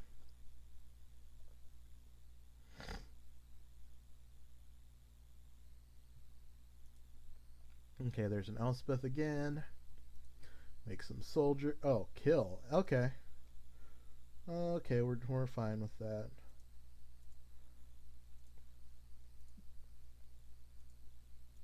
Okay, Blood Crypt. Let's go ahead and Dreadbore the Elspeth. Let's play Obnixilis.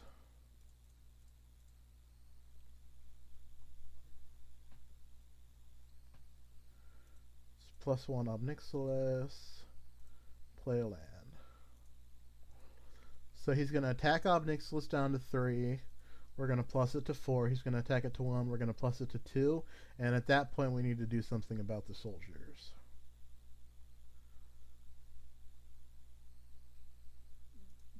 Okay, he's just going to tap out to kill it with the Colonnade. It would be nice if we could draw, like, we have 13 land destruction effects, so we could get some of these Colonnades off the table.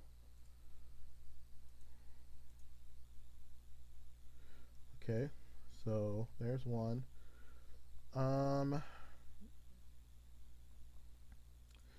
Yeah, I'm gonna hold this Dreadbore.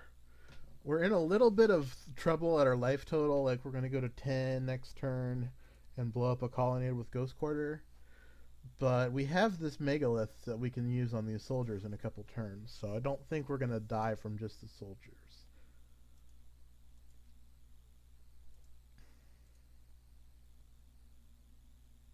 Planeswalker. Not an Elspeth, please. Okay, so he's going to Jace. Let's see what he reveals with Jace. Okay, so what do I do? Do I click? I click. And then I arrange. Okay.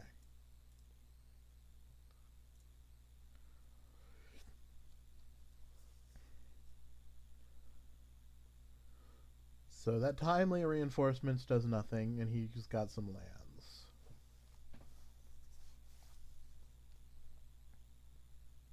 Is that another? No, it's a Seacrum. Okay. Gideon, we will Dreadbore.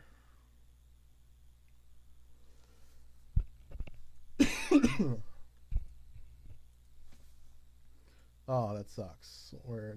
Like, we needed to draw not a land there. Like, anything except a land.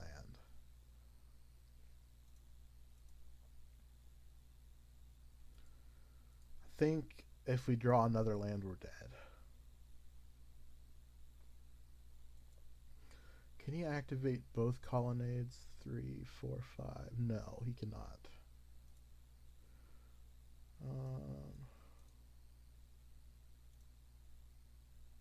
So he's going to Ghost Quarter our Megaliths. Actually, why hasn't he Ghost Quartered our Megaliths already? That's interesting. Or Ghost Quartered our Ghost Quarter. So we've drawn 1, 2, 3, 4, 5, 6, 7, 8, 9, 10 lands.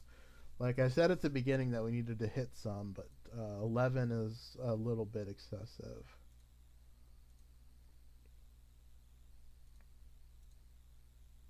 Okay. Here's what we're going to do. We are going to... Hold on. We're going to hold control.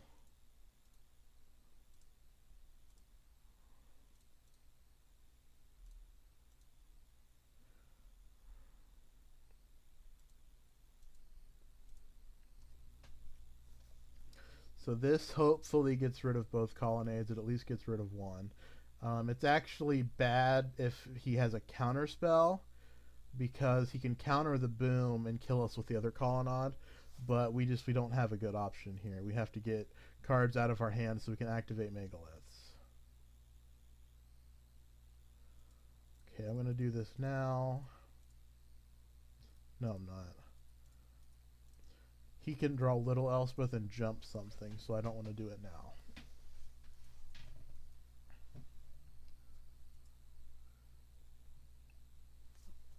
I was gonna say I wanted to play around a trick, but his trick is sorcery speed. There's no reason for him to have any instant speed ones.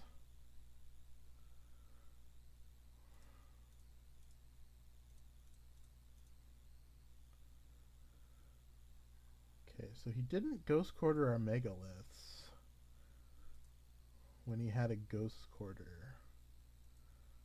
Interesting. Ooh, that's real good. Okay, so we are stable on the board, but he's up on cards. We're slightly up on mana.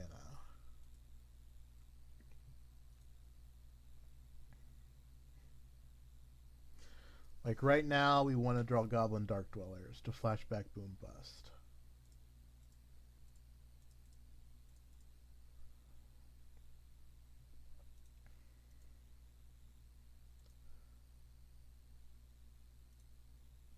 Okay, in my upkeep, I'm going to use the Megaliths on the last soldier. What is this? Elspeth? Please don't be Elspeth. Ugin? Karn? Something great here. Sphinx's Revelation. Martial Coup. Okay.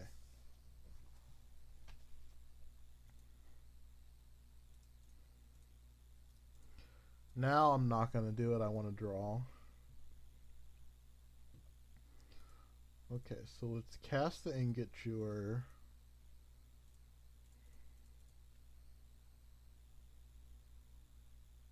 I think we're still dead.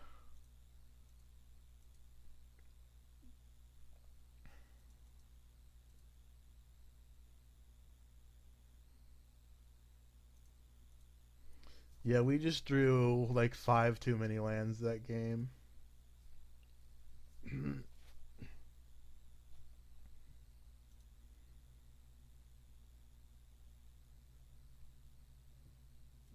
Like, imagine how this game would have gone if one of these Blood Crypts and one of these Dragon Skull Summits were another Goblin Dark Dwellers and another Whip of Erebos.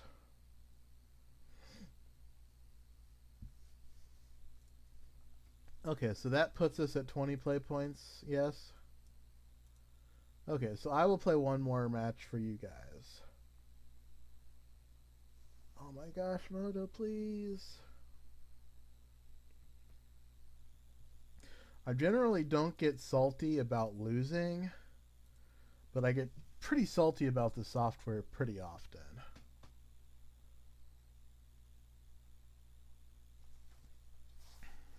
Okay, so this name I don't recognize, so we haven't played him yet this video. This is a mulligan. You would think that 25 lands would be a good amount. So we're like hitting really well on our mana for our 6 card hands, but not so much on our 7s, which is unusual, but it's a small sample size. Okay. So this could be Hate Bears, it could be Infect. Either way, I think that a deck with Noble Hierarch is a deck I'm happy to have 2 Inquisition of Kozilek against. Okay, so yeah, opponent also mulliganed and kept a hand that was just really late on action. So probably he plays Windswept Heath here. No, did he draw Bladed Agent? Just wants to draw a card. Okay. And then now maybe he drew a Bladed Agent. Nope.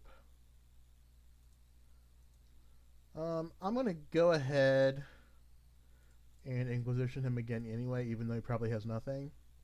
I just want to make sure we take something if he has it.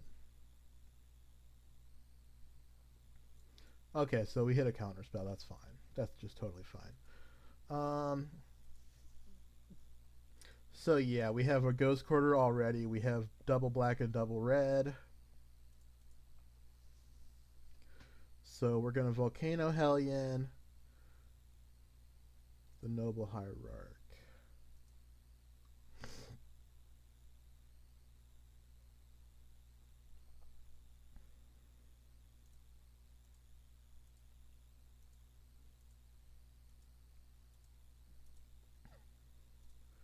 Fulminator Mage is a great draw.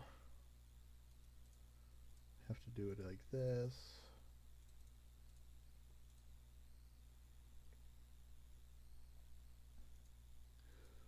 Okay, so the Noble Hierarch will attack for 2. We will block and blow up his breeding pool.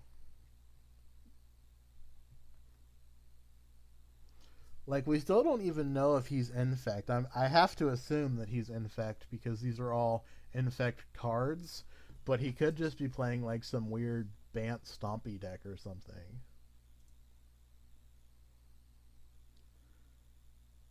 Actually, do I even care about taking 2 damage here? So, like, if he has a Groundswell at 6, I don't even care. I don't care about this damage. I want to attack him with this Fulminator.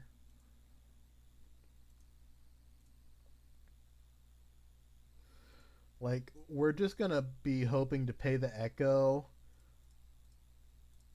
on these Volcano Hellions at some point anyway. Okay, Might of Old Croza's gone.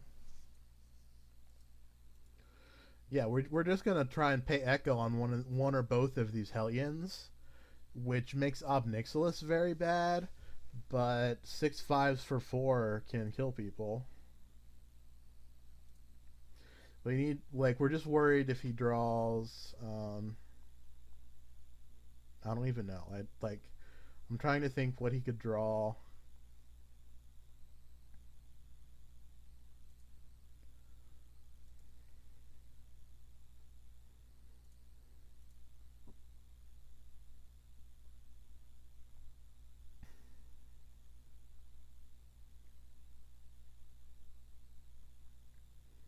What is this, like, Become Immense? Okay.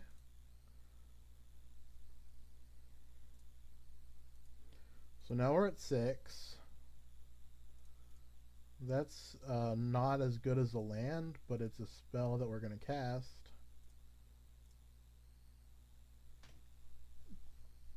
And now we are going to block this Hierarch if it attacks, because we can't afford to lose any more life. Well, because we're dead to another Become Immense now. Okay. Okay. Whatever. I'm fine. Like I said earlier, you can afford to run some comes into play lands. Like, it would have been great to play a Volcano Hellion that turn, but realistically, how are we going to get punished here? Like, he draws Slip Through Space, Become Immense. Exactly. And he didn't. Okay. I'm going to actually... Okay, let me think about this. Yeah, I'm going to use Ob Nixilis.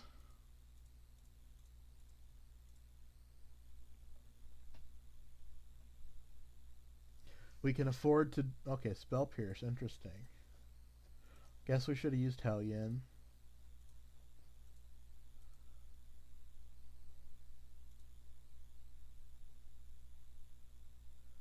So, like, Inkmoth Nexus. Okay.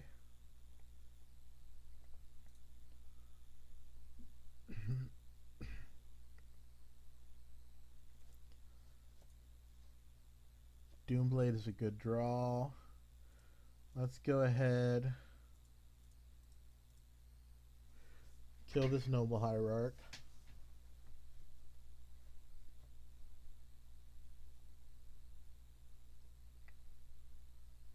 He could have Vines of the Vastwood here. If he does, that's fine.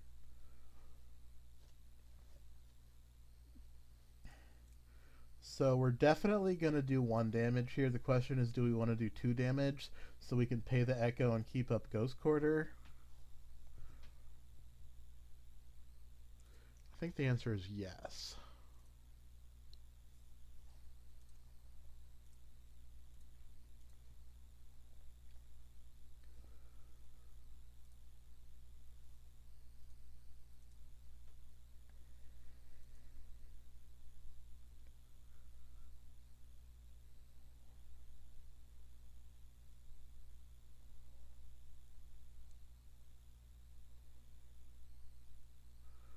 Okay, he activates Nexus. Gonna try and kill it. He's going to Vines. We're going to Ghost Quarter.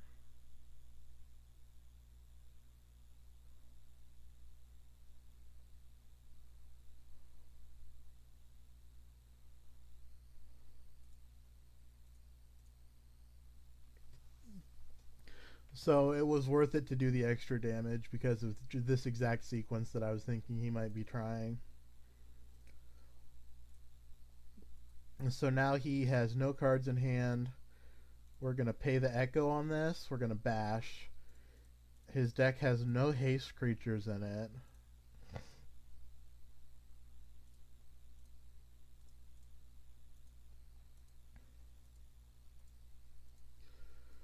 Ingot Chewer is pretty bad, but whatever. Like maybe he plays Ichor Claw Mirror or something. Okay, so we just got there with the 6/5s. So now we get to bring in some good stuff. Anger of the Gods I want. Let's separate. Can we move these? Yes. Ingot Chewer I do not want. Boom Bust I don't think I want. I'd rather have Molten Rain. Then I kind of want Dreadbores. Whip of Erebos is only good for the flashback. I don't really need small amounts of life gain to fuel Obnixilis because Kalitas gives me those. So this is one too many. We're going to aggressively use our Ghost Quarters.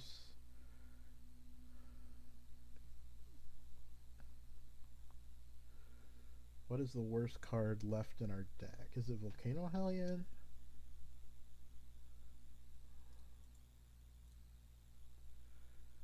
Could be Volcano Hellion.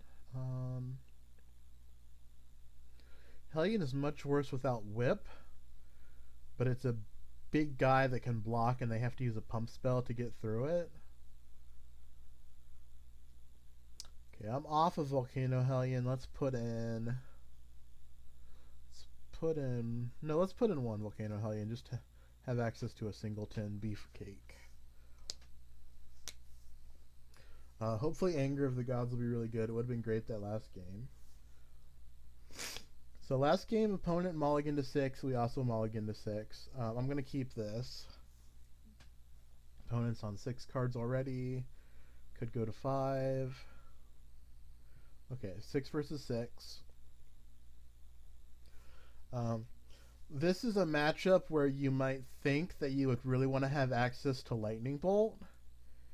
And I wouldn't say that that's crazy, but I would say that several times in this matchup when I've been playing Lightning Bolt decks, they have boarded in Wild Defiance, which turns your Lightning Bolt into just a pump spell for their guy.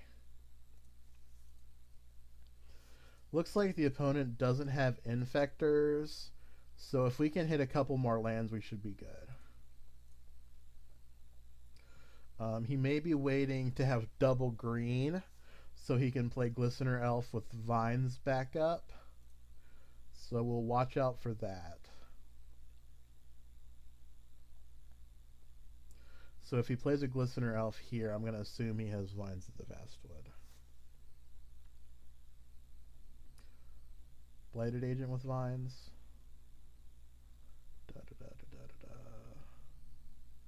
Okay, that's what it looks like. We're going to go ahead and terminate this end of turn.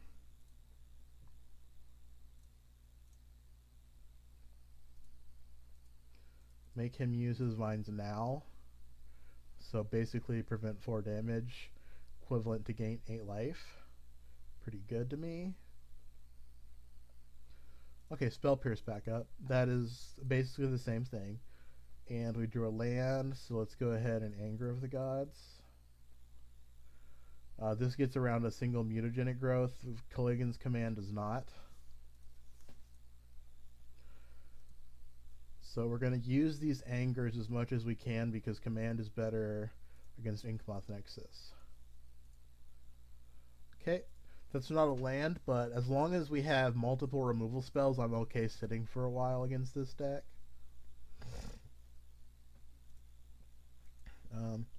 One reason we may want to keep Anger of the Gods is he could have Carrion Call. which I believe is 4 mana instant to make 2 1/1 infect tokens.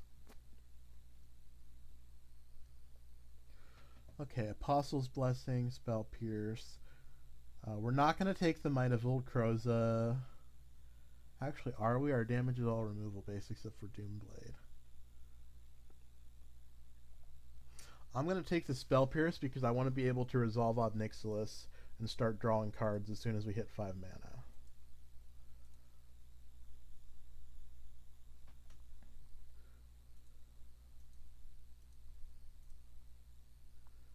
Killed Megaliths. Once again, we draw the tapped land, and it being tapped doesn't really cost us very much. Like, we could play the Kalitas and start crashing, but it's not like we're in a lot of trouble. Okay, so let's go ahead and play the Kalitas now. We know opponent has Might, Apostle's Blessing, and 1 unknown, which is probably not a creature. So we're just worried about Carrion Call. Okay, a Twisted Image, down a card, up a card, same situation. Just worried about Carrion Call. Okay, there's an Inkmoth Nexus. And a Blighted Agent? Is that what's going on? Interesting. Okay, so we know opponent has Apostle's Blessing. So Might, Pendelhaven. We're dead in the air to Inkmoth Nexus.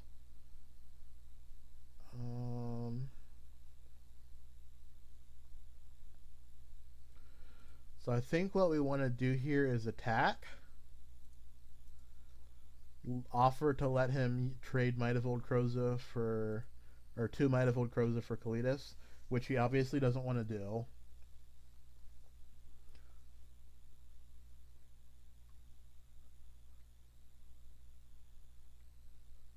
Going to animate the Inkmoth. He has to use Pendelhaven before the Mites.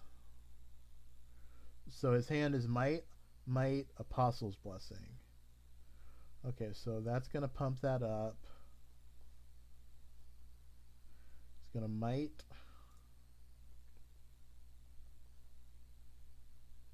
He's going to Might again. He has to do it as a sorcery. And we're going to double Doomblade the Blighted Agent.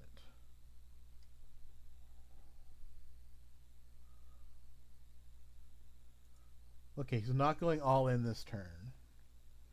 We're still going to double Doomblade the Blighted Agent.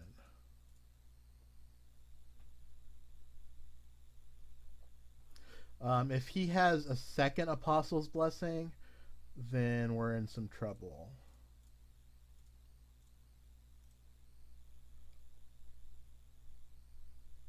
Okay, he does not. So he can only do 3 infect to us if he uses the Might of Old Kroza now.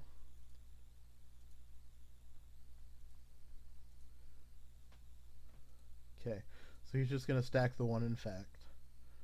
Okay, so this tap land is actually impacting us. But the scry is also good. So what do we want to do here? We're going to bash for 5. I'm not going to sacrifice the zombie to put counters on the Kalitas because our life total... It's not that it doesn't matter at all in this matchup because they have Noble Hierarchs and Dryad Arbor to put their pump spells on. It's just that our life total doesn't matter so much that we want to put all of our eggs in one basket that he can Vapor Snag. Okay, so here is a Might of Old Kroza, which will put this to 6 infect. So I'm just going to let him stack effects on this. And then we're going to let him declare an attack to reduce his mana. And then we're going to force a discard. Do we have a Fulminator? We do not. We're going to force a discard and blow up an artifact. So we're going to see if he has another Apostle's Blessing or not. So Vines of Vastwood is the perfect card for him here, so he gets us.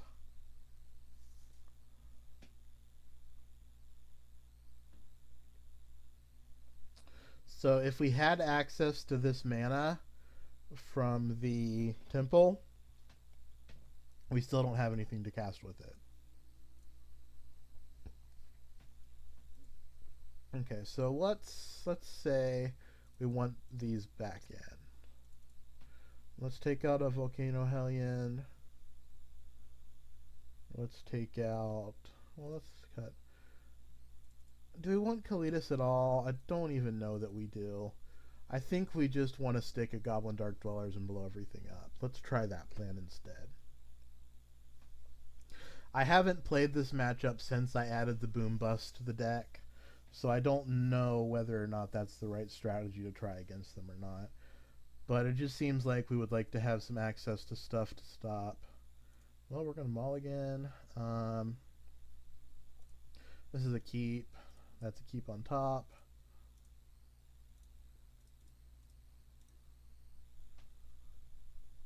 Maybe we can take his only Infector. Okay, so he has no Infect, but we can take a creature. If he had had an Apostle's Blessing or a Vines there, that's obviously the take. But I'm fine slowing him down a little bit. We could also take the Gitaxian Probe, so he can't draw into an Infector.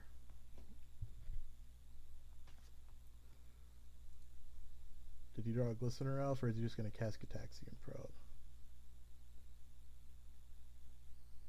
Okay, he's just going to cast Gitaxian Probe for mana. If I were him, I would use the 2 life option on that to try and draw the Glistener Elf and cast it. But maybe I'm wrong. I haven't played Infect.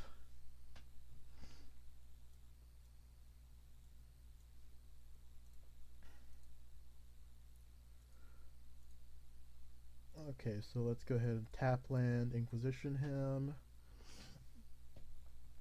Spellskite is a good card to kill. Happy to get rid of that. Because we have this Keldon Megaliths, which, unless he draws a Pendelhaven, is going to be very powerful.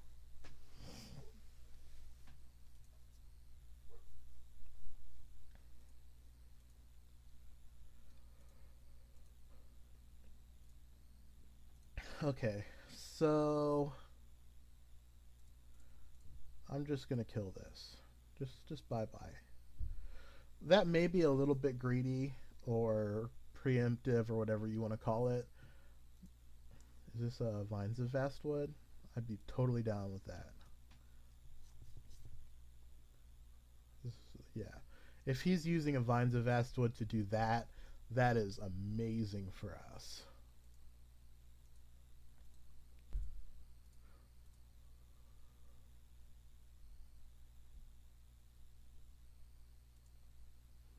He may play a couple pump spells on the Noble Hierarch and try and get in.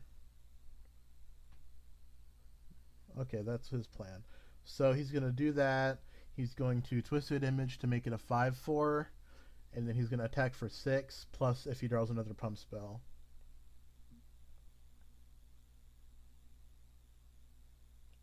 So like I was saying earlier, your life total in this matchup is still relevant. It's just not as important as... Oh, does he have a kill here? This is 12 damage. He doesn't have a kill. But we're getting a little bit of trouble. So we need to draw another removal spell here. Okay. If he has another Become Immense, we're dead. So if that's what his plan is, then good for him. He has managed to kill us with regular damage.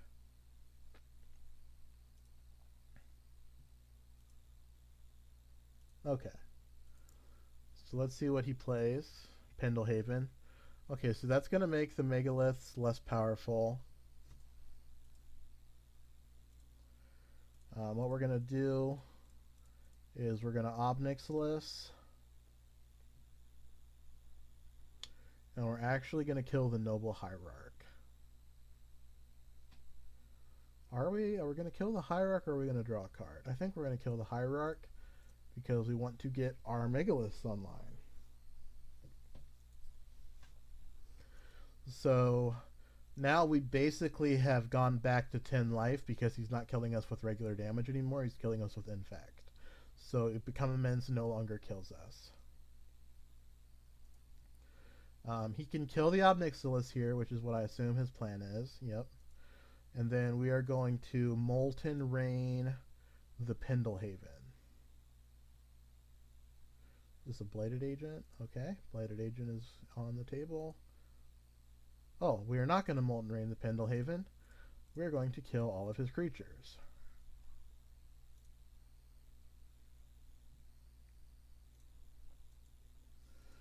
Okay, I feel pretty good here. We have a 10 life for infect, we have 5 life for damage, we have a Molten Rain to kill his Pendlehaven, and a Megalith to clear. Okay, so we want to go to 3 and kill this. Let's go ahead and do this.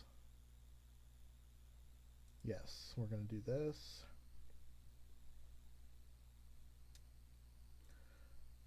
I'm going to do this.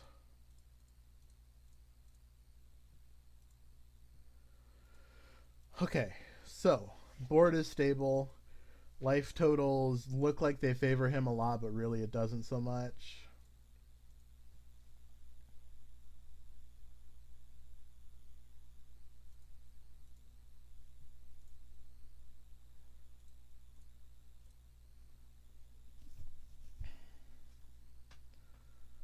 So he can get his forest out here.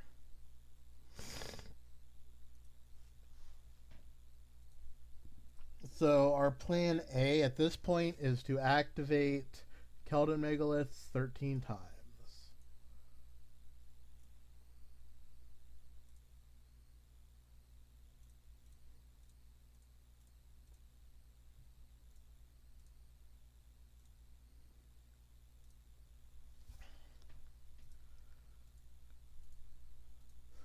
And I think that that plan A is too slow, so we're going to need to find some other action here.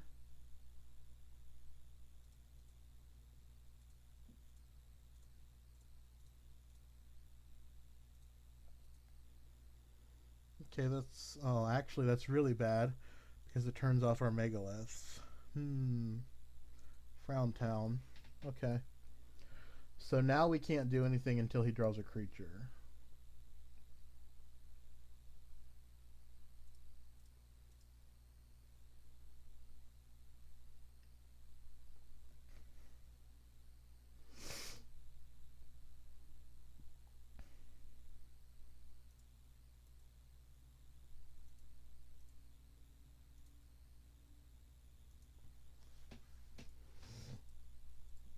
I forgot that we had things in our deck that would just completely turn off Megaliths. Do we have a creature in the graveyard? We don't even have a creature, so drawing Kolaghan's Command doesn't even put a threat onto the table for us. That puts a threat onto the table for us.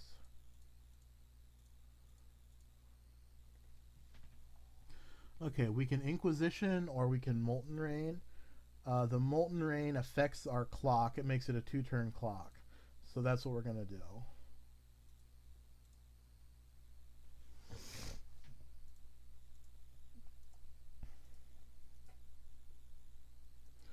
Yeah, it looks like we don't really need to have a deck full of threats in this matchup. So you playing 2 creatures? Sure.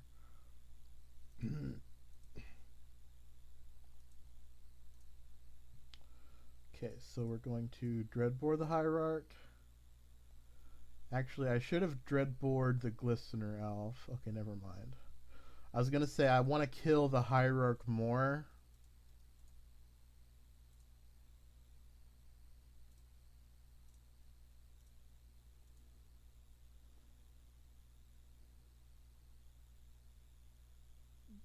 Okay.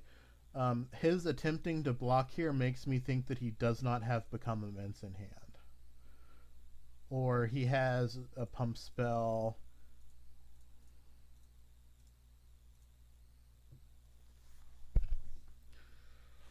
Okay.